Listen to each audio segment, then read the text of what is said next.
It's the 31st of January 2019. I'm David Griffin and I'm here at Sandiacre Town Cricket Club and I'm talking to Paul Standring, Dan Wheeldon, John Trueman. Gents, thanks very much for joining me.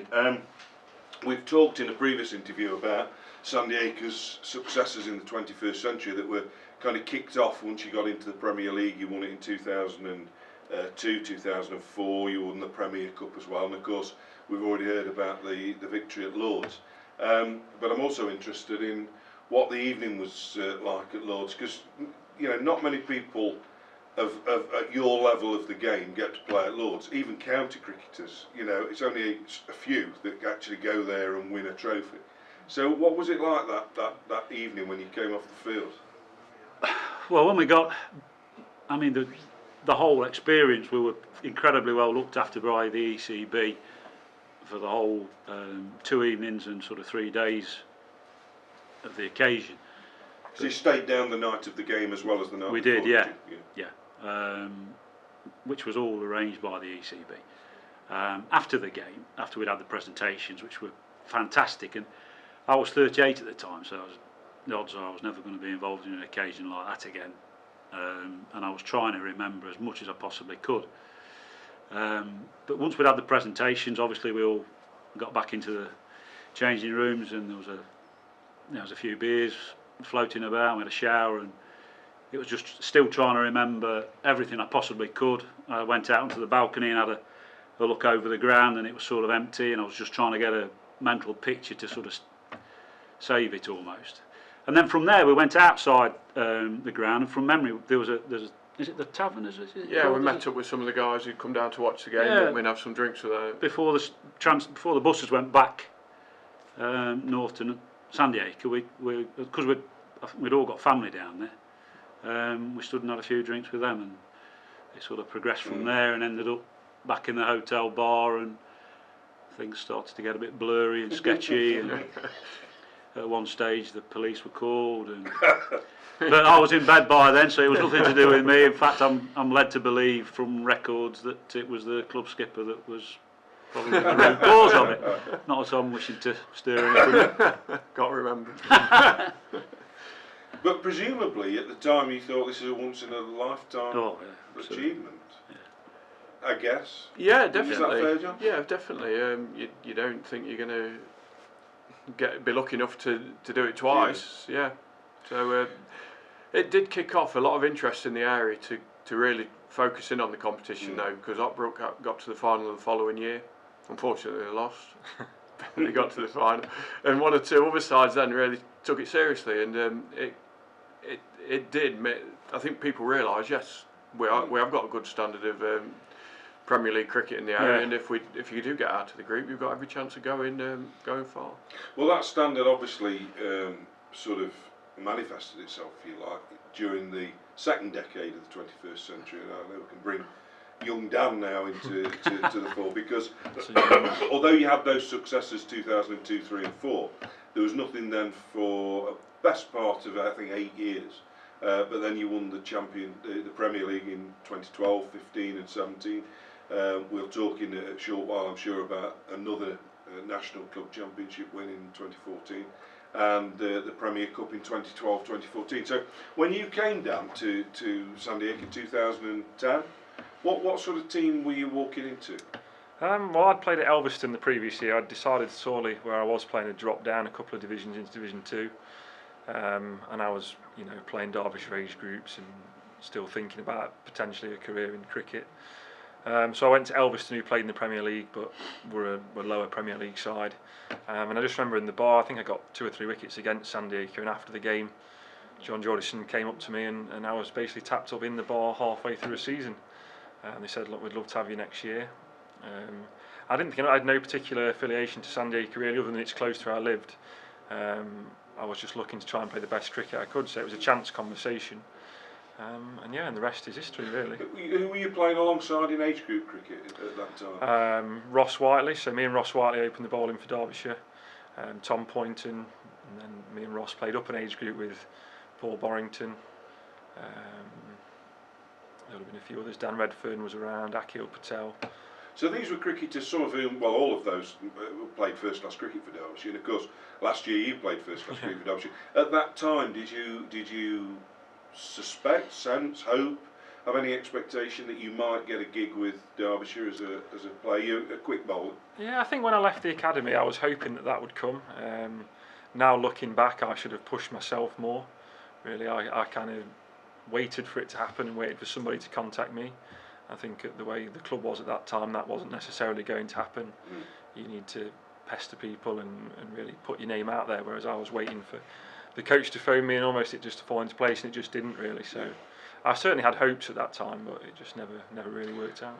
John, what was the magic ingredient then? We'd mentioned that 2002, 3 and 4 there'd been this period of success, and then nothing really in terms of winning trophies for 8 years, and then suddenly a glut of trophies. So what was that? What was the catalyst for that? Yes, as you say, we didn't win trophies, but we remained one of the top sides in the area. I don't think we'd have ever been outside the top 3 during those periods. So we were always still very competitive and somehow not quite getting over the line. Whether that was not always being able to have the top side out week in, week out, because we've got 1 or 2 players who are either associated with the county, a teacher or 2 who weren't available. So we were always still competitive, but just didn't quite get the job done. And then Dan took over the captaincy from myself after 10 years, and well, a year in between, only, but essentially took over.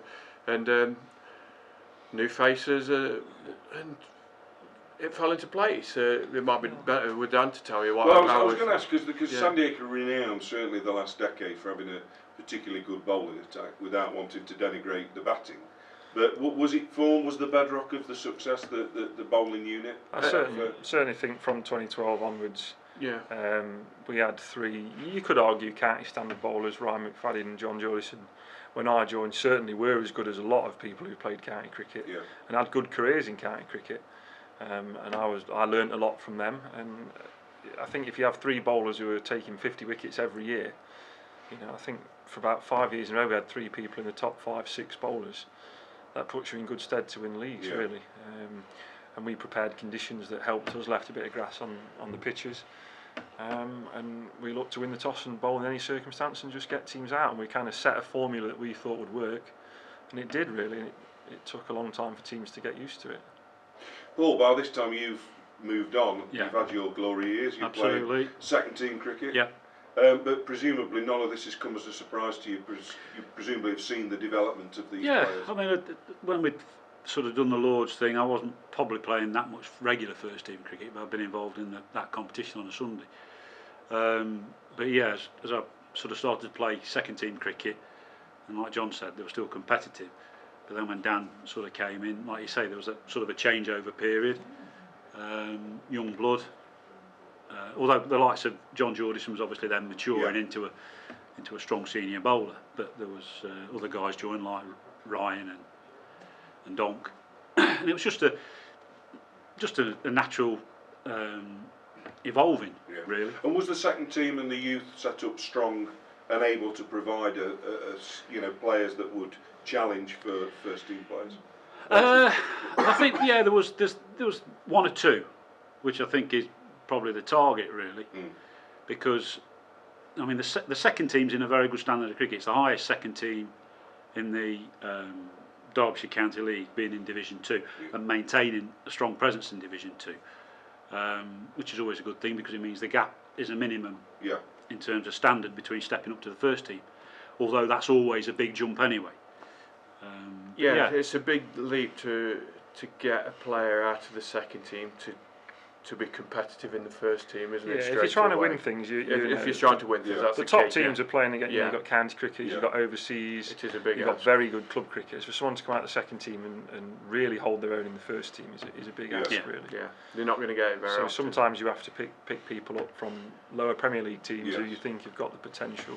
Well, and also presumably it's difficult to get into the first team if you're winning trophies. Absolutely. Yeah, I mean for probably the 10 years almost that I was captain, there were no bowlers. The bowlers just weren't going to get into the first team because we had 3 seamers who were bowling 15 overs ish every week, and there wasn't going to be anybody that was going to be able to replace them, really. So. And was there much change? I mean, I look at the Premier League and the kind of new clubs there'd been quite a bit, excuse me, bit of movement. There was the traditional, I'm thinking back to your days, early days in Notts Amateurs, Notts Alliance, and you look at the old Border League where the great sides, the Langley Mill, West Hallam, these sort of teams. But of course the Premier League's changed massively, hasn't it?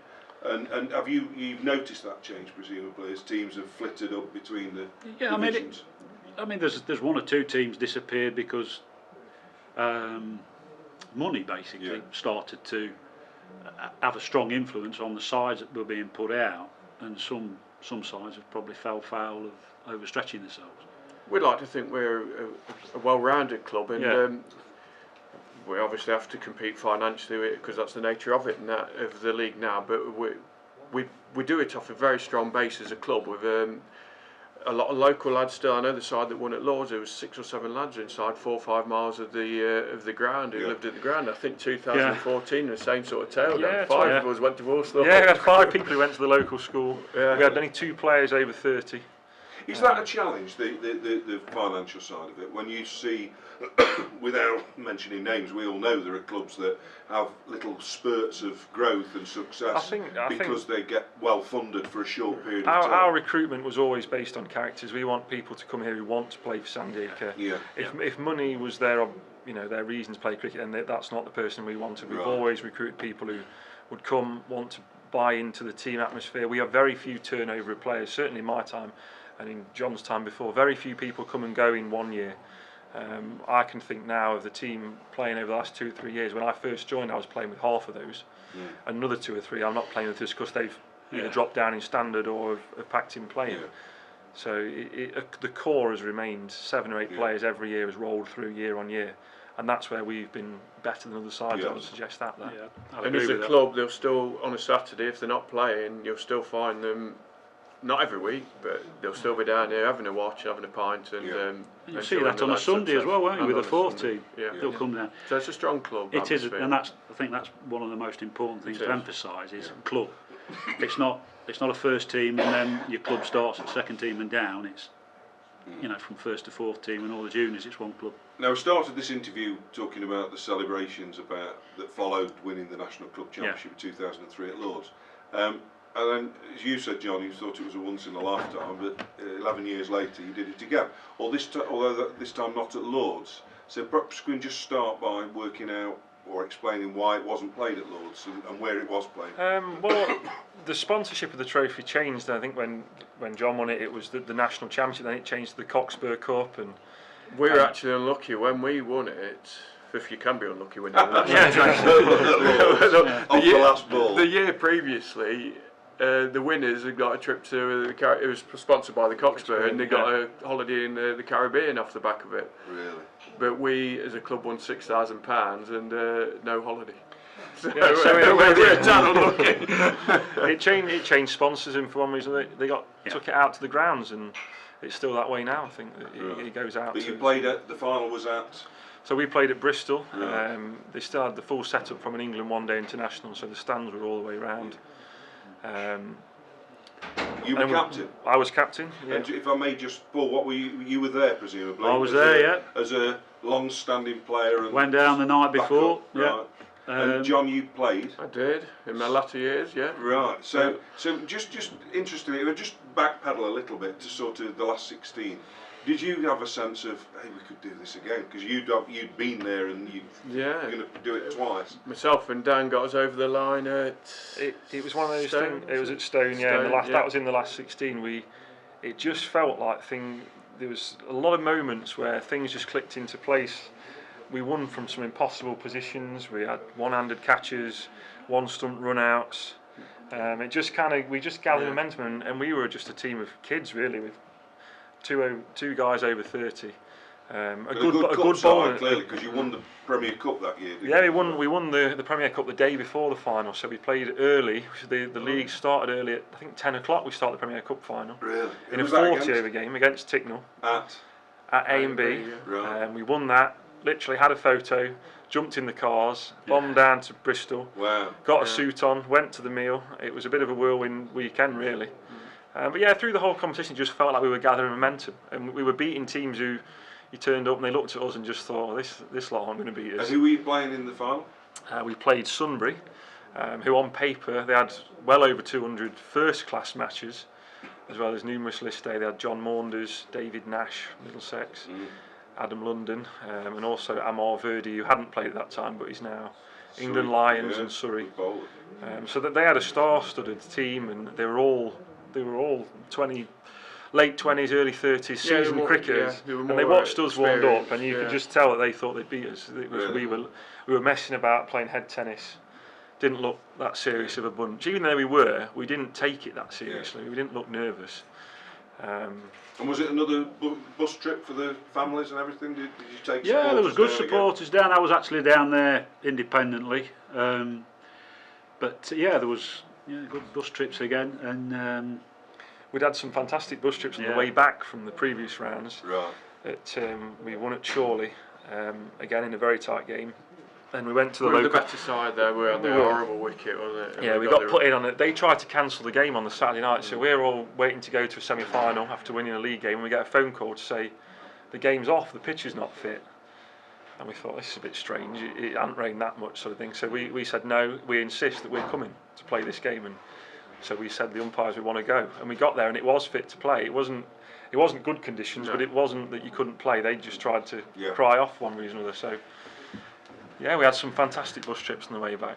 And was the final as nail biting as the first one? Yeah, every bit every bit as exciting. We bowled first, and we thought on a pitch that the 4 days previous had about 1,000, well over 1,000 runs scored on it for 10 wickets maybe in 2 innings.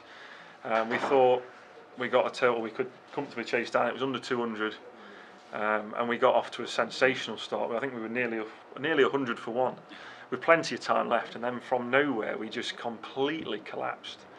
The middle order just got, I wouldn't say blown away, but just a couple of good spinners. Two good spinners. I was going to say the bowling spin from both ends. Yeah, the bowling spin from both ends, and they tied the run rate down. The wickets came, and then we looked like we'd lost it for all money, really. And me and John came together, and as we had done in previous rounds, and just said, we just got to bat some time here. So we took some time out of the game. Didn't really score many runs, did we? We batted for a long period. And then I managed to, well, I don't know if I ran him out or John, just wasn't fast enough. There was a lot of looking behind as the throw came in. But I thought at that point, right, we could be toast here. And actually my best friend came out to bat, who usually played in the second team.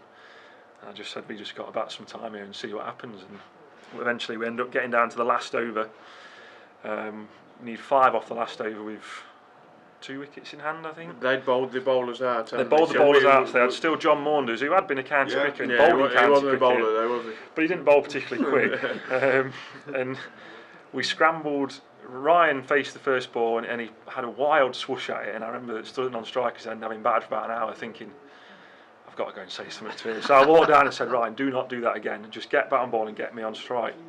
And then we scrambled to 1, so 3 balls to go. We need 4 to win, and I get bowled an absolute rank long hop.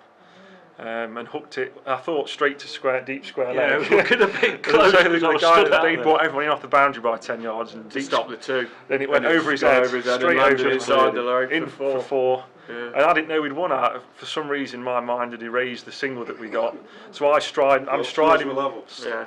Thought the scores. I'm striding back to my mark to face the next ball, and then all of a sudden I see our team running onto the pitch, and So 2 national finals, 2 wins in the last over. Superb. Well, there weren't many people around with 2 winners' medals, John, I don't suppose. Oh, John Jordison. John No, played I mean anywhere though. Anywhere? There won't be many teams. There's a few around with 2 or 3 losers' medals, but not 2 wins. Well, fabulous memories once more, gentlemen. We've run out of time, but for now I'd like to thank you very much indeed. Thank you. Thank you. Cheers.